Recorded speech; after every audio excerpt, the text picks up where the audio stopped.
ভারতের সঙ্গে উত্তেজনার মধ্যে চীন, আফগানিস্তান ও পাকিস্তানের পররাষ্ট্রমন্ত্রীদের একটি অনানুষ্ঠানিক ত্রিপক্ষীয় বৈঠক চীনের রাজধানী বেইজিংয়ে অনুষ্ঠিত হয়েছে।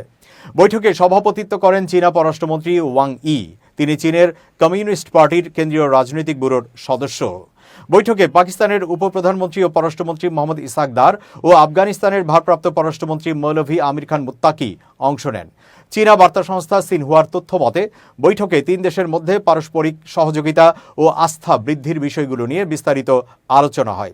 বিশেষভাবে রাজনৈতিক সম্পর্ক, নিরাপত্তা, আঞ্চলিক সংযুক্তি এবং অর্থনৈতিক সহযোগিতার উপর গুরুত্ব দেওয়া হয়। চীনের পররাষ্ট্রমন্ত্রী ওয়াং ই বৈঠকে 7টি মূল ফলাফল তুলে ধরেন, যার মধ্যে রয়েছে: 1. পারস্পরিক আস্থা ও সুপ্রতিবেশী সম্পর্ক জোরদার। 2. চীন, আফগানিস্তান, পাকিস্তান সংলাপ চালিয়ে যাওয়া। 3. কূটনৈতিক সম্পর্ক উন্নয়নে রাষ্ট্রদূত বিনিময়ের পরিকল্পনা। 4. বেল্ট অ্যান্ড রোড উদ্যোগে আফগানিস্তানকে অন্তর্ভুক্ত করা। 5. আফগানিস্তানের পুনর্গঠন ও বাণিজ্যিক সহায়তা। 6.